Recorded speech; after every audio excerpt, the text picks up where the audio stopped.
We'll see you then.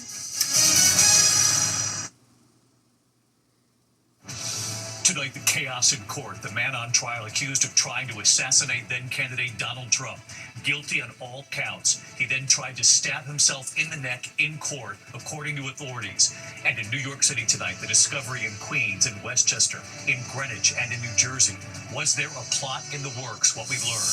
First tonight, defendant Ryan Ruth, guilty on all counts of trying to kill then-candidate Trump while Trump was golfing at his club in West Palm Beach. Moments after the verdict, Ruth trying to stab himself with a pen. Armed marshals jumping in. Also tonight, President Trump at the UN with scathing words saying your countries are going to hell. Also the major turn tonight for the president on Ukraine. President Trump now saying Ukraine should win all of the land back since the Russia invasion. And what the president is now saying about Vladimir Putin. Also tonight, the discovery in New York City and in surrounding areas, multiple locations with world leaders here in New York, the Secret Service, and what it discovered at several sites, including a vacant apartment in Queens. Was another country planning to wipe out communications in New York? Tonight, Jimmy Kimmel returning to late-night TV, what influential podcaster Joe Rogan is now saying amid this debate over free speech. Kimmel's first post tonight on social media, and the two guests he will welcome on his first show back. Tonight, severe storms as we come on the air. The tornado watch right now, millions on alert for storms and damaging winds, multiple states. Hurricane Gabrielle, a Category 4 storm now, where it's headed. And we're now tracking two new tropical systems in the Atlantic. So Ginger Z is right here. Tonight, major medical groups strongly pushing back against President Trump and his message to pregnant women in this country about Tylenol and autism. And many doctors now racing to help pregnant women who are concerned over what to do if they have a fever during pregnancy. Tonight, news coming in, the death of former NFL star Rudy Johnson at just 45, what his family is saying. Tonight, the remarkable scene, the emergency landing right on this street. Also, the major news in Major League Baseball. Robots as umpires? How will this work? And America Strong tonight, the frightening moment at the Bills game, the father and daughter, the emergency, and the hero tonight. What a story. From ABC News World Headquarters in New York, this is World News Tonight with David Muir. Good evening, and we begin tonight here with the horrific scene in court. The defendant on trial for the attempted assassination of then-candidate Donald Trump, trying to stab himself in the neck with a pen, just moments after he was found guilty on all counts. Victor Kendo leading us off from Florida tonight. Tonight, the explosive moment in court after Ryan Ruth was found guilty on all accounts of attempting to assassinate Donald Trump on his Florida golf course. Ruth attempting to stab himself in the neck with a pen, shown in this courtroom sketch. Officers then swarming him and dragging him out of the room. A jury of 7 women and 5 men deliberating for just 2 hours. Ruth now facing up to life in prison on 5 federal charges. President Trump praising the verdict, saying justice was served. I'm very appreciative of the justice that was given and the way it was handled by Pam Bondi and Todd Blanche. The fast-paced trial just a year after the incident, lasting just 12 days. Ruth representing himself, deciding not to take the stand, calling only 3 witnesses in his defense. In his closing arguments, the 59-year-old spoke about himself in the third person, telling the jury the prime opportunity was there for the defendant to shoot the president, and yet the trigger was never pulled, arguing he is innocent. This human being does not have the capability to harm another human being. But the prosecution said Ruth planned for weeks, making 17 trips to scope out Trump International in West Palm Beach, pointing to this note they say was handwritten by Ruth. Dear world, this was an assassination attempt on Donald Trump, but I am so sorry I failed you. Last September, a Secret Service agent spotting a rifle pointing out of the bushes. One agent opening fire. Ruth fleeing the scene. Shot fired, shot fired, shot fired. And there's on the bush with a gun. Authorities later tracking Ruth down and arresting him on the side of the road. David, sources tell us that pen Ruth used to stab himself is specially designed to prevent injuries. He'll be sentenced in December. Victor Kendo leading us off here. Victor, thank you. Tonight in New York City, world leaders are now here for the UN General Assembly. More on what the Secret Service discovered at multiple sites, including a vacant apartment in Queens. Was there some sort of plot in the works? But first, President Trump addressing the UN today, the president saying to the leaders gathered there, your countries are going to hell. And then right afterward, the major turn tonight for President Trump on Ukraine, now saying that Ukraine should win all of the land back since the Russia invasion. And what the president is now saying about Vladimir Putin. Rachel Scott at the UN here in New York. Tonight, President Trump taking aim at the United Nations, attacking the member countries as their leaders sat and watched. Your countries are going to hell. The president frustrated from the start when his teleprompter wasn't working. I can only say that whoever's operating this teleprompter is in big trouble.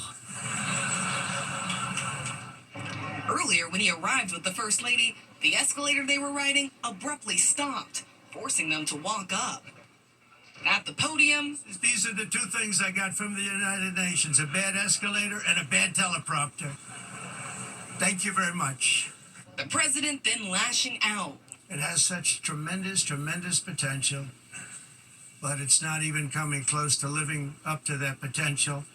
For the most part, at least for now, all they seem to do is write a really strongly worded letter and then never follow that letter up. It's empty words, and empty words don't solve war. The president, who we all know very well, and he's a brave man. Later, President Trump turning to the war in Ukraine, seeming to surprise Ukrainian President Volodymyr Zelensky by declaring NATO countries should shoot down Russian aircraft that enter their airspace. Russian aircraft have recently flown over both Poland and Estonia. Mr. President, do you think that NATO countries should shoot down Russian aircraft if they enter their airspace? Yes, I do. The president asked if the U.S. would be ready to back up NATO if that happens. Depends on the circumstance, but, we're very strong toward NATO. President Trump has gone back and forth on the war for months, one day supporting Ukraine and the next embracing Vladimir Putin. Just 5 weeks ago, rolling out the red carpet on American soil, clapping as the Russian leader approached, warmly shaking his hand. But today, a break. Unfortunately, that's it. Relationship didn't mean anything, unfortunately. And then from the president, a major reversal. Where just a few weeks ago he implied Russia could keep some of the Ukrainian land it had stolen. Tonight, President Trump posting, "I think Ukraine, with the support of the European Union, is in a position to fight and win all of Ukraine back in its original form." We'll let them get their land back. Yep. So we'll see how it all works out. And again, just weeks after meeting with President Putin, President Trump now saying that their relationship did not mean anything. Russia continuing to attack Ukraine and now provoking NATO. The big question tonight, will the U.S. try to do anything to stop him?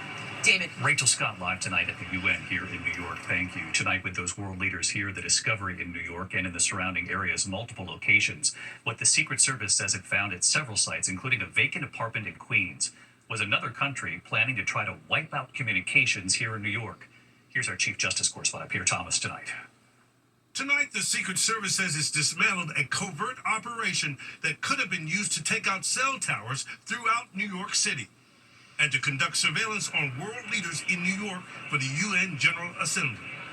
More than 300 computer servers stacked on shelves, desks, and floors, along with more than 100,000 cellular SIM cards, set up in vacant apartments in Queens, New York, Westchester, Greenwich, Connecticut, and in New Jersey, locations encircling New York City. These devices were concentrated within 35 miles of the global meeting of the United Nations General Assembly, now underway in New York City. A system so powerful, authorities say, it could have been used to disrupt all cell phone service for the entire city of New York, including police, fire, and EMS. It essentially operates like hundreds of thousands of cell phones in one place doing things at massive scale. The so-called SIM farm, capable of sending 30 million text messages a minute. There could be really what we consider a denial of service taking over the telephone lines, but this is a SIM farm like one we have never seen before. Sources telling ABC News the operation is connected to the Chinese government. Authorities found the SIM farm while investigating anonymous threatening calls earlier this year, targeting 3 people, including one with direct access to President Trump. David, there have been no arrests. Investigators have not found evidence that the UN was the target. But, David, they're taking no chances. Still is quite a discovery, Peter. Thank you. Tonight, just hours from now, Jimmy Kimmel returning to late night TV. What influential podcaster Joe Rogan is now saying amid this debate over free speech in this country. Also, Kimmel's first post tonight and the 2 guests he will welcome on his first show back. ABC's Trevor Alt now from Los Angeles.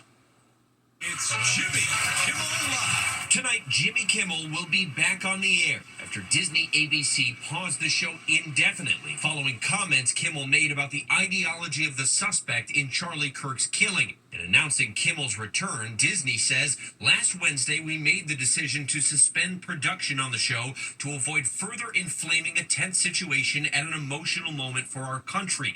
It is a decision we made because we felt some of the comments were ill-timed and thus insensitive. We have spent the last days having thoughtful conversations with Jimmy, and after those conversations, we reached the decision to return the show on Tuesday." The temporary pause came after President Trump's FCC chairman Brendan Carr pressured local ABC stations to stop airing Kimmel's late-night show. We can do this the easy way or the hard way. These companies can find ways to change conduct and take action, frankly, on Kimmel, or there's going to be additional work for the FCC ahead.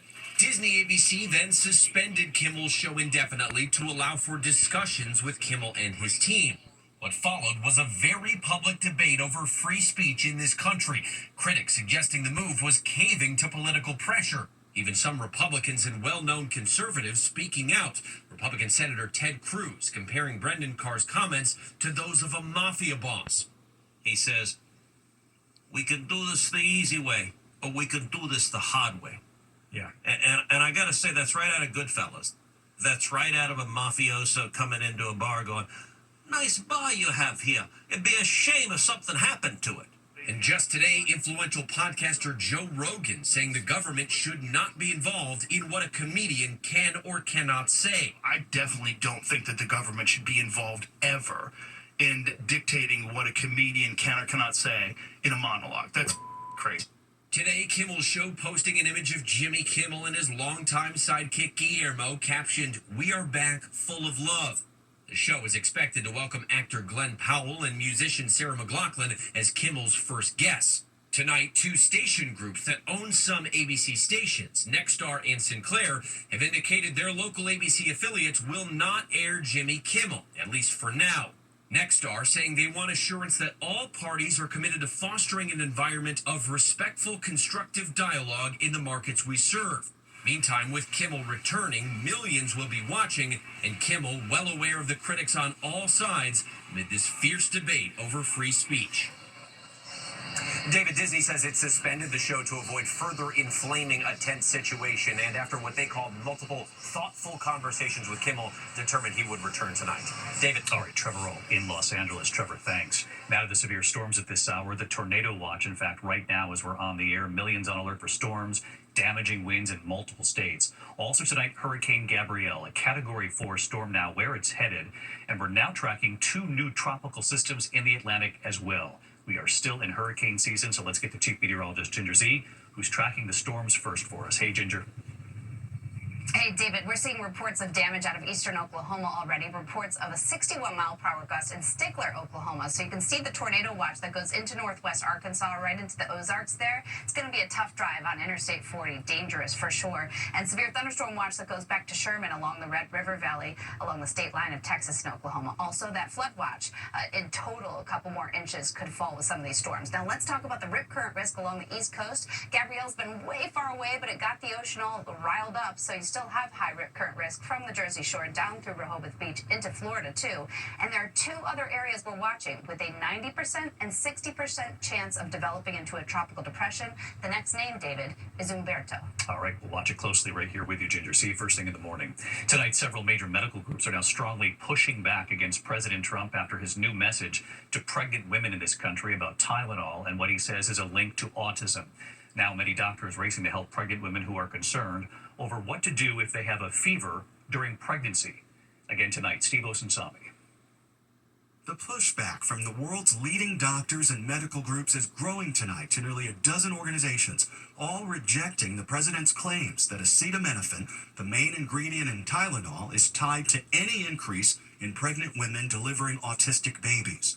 We shouldn't do anything different than we were doing regarding mothers taking Tylenol during pregnancy. I think what parents should do, I think what physicians should do, is ignore this press conference. Effective immediately. The press conference was what President Trump and his health secretary, RFK Jr., have been promising all year. some answers to the complex questions of what causes autism. Their critics tonight say that they're overly relying on one study from Mount Sinai Hospital in New York, showing a possible link between Tylenol use and autism, which they say wrongly blames a very useful painkiller that women need to reduce fevers and protect their pregnancies. Tylenol is not good.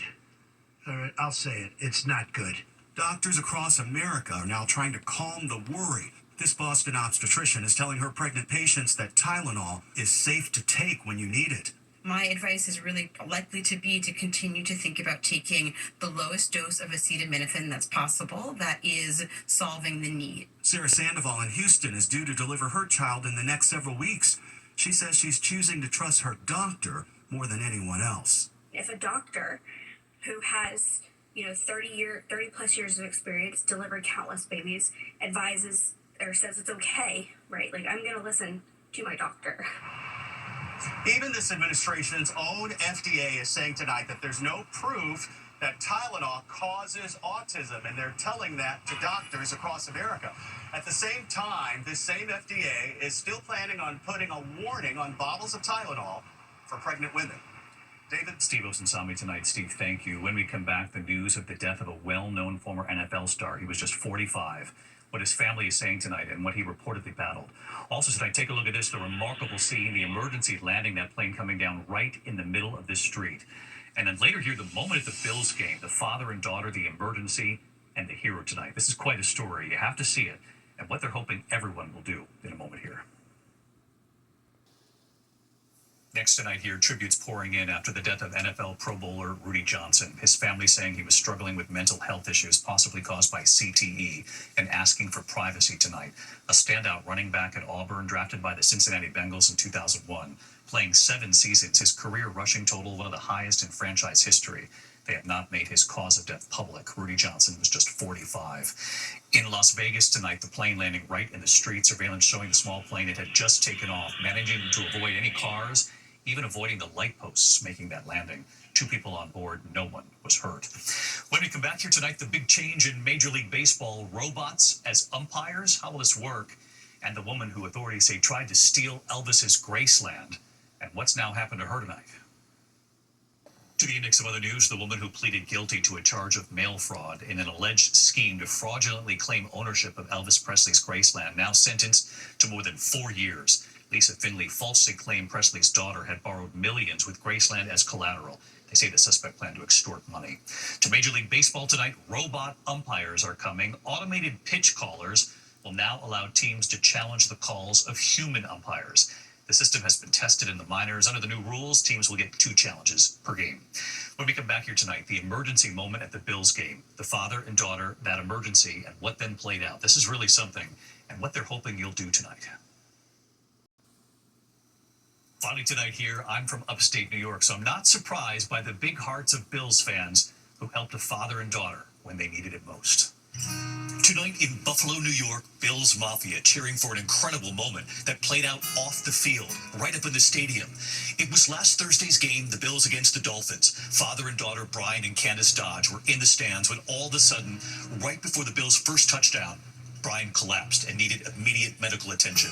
His daughter began calling out for help, and the entire crowd around them shouting for help too. It got the attention of nurse Danielle Johnson, who just happened to be nearby. That nurse instantly began CPR for up to 10 minutes straight. She was able to revive and stabilize that father, who was then raced to the ER. He survived. And it was, of course, Buffalo Bills safety Damar Hamlin, who suffered cardiac arrest on the field in 2023, receiving CPR to save his life. And so tonight, that player and the Bills now encouraging everyone to learn CPR or refresh themselves. And right here tonight, hi, David. That father, Brian, still at the hospital but recovering. And boy, is he grateful. Everybody should go out and CPR. You never know when you're going to need it. And you never know who you're going to save. Joining us too, his daughter Candace, with a message for that nurse and for all of the fans who helped. Every time I hug my dad, it's got 70,000 hugs right there with him. Thank you. And finally here, hi, David. Nurse Danielle with her own message. It just goes to show how important CPR and first aid really is, because you never know when you're going to use it. Well, such an important message. And Brian, you're looking great. Speedy recovery. We're all pulling for you. I'm David Muir. Good night.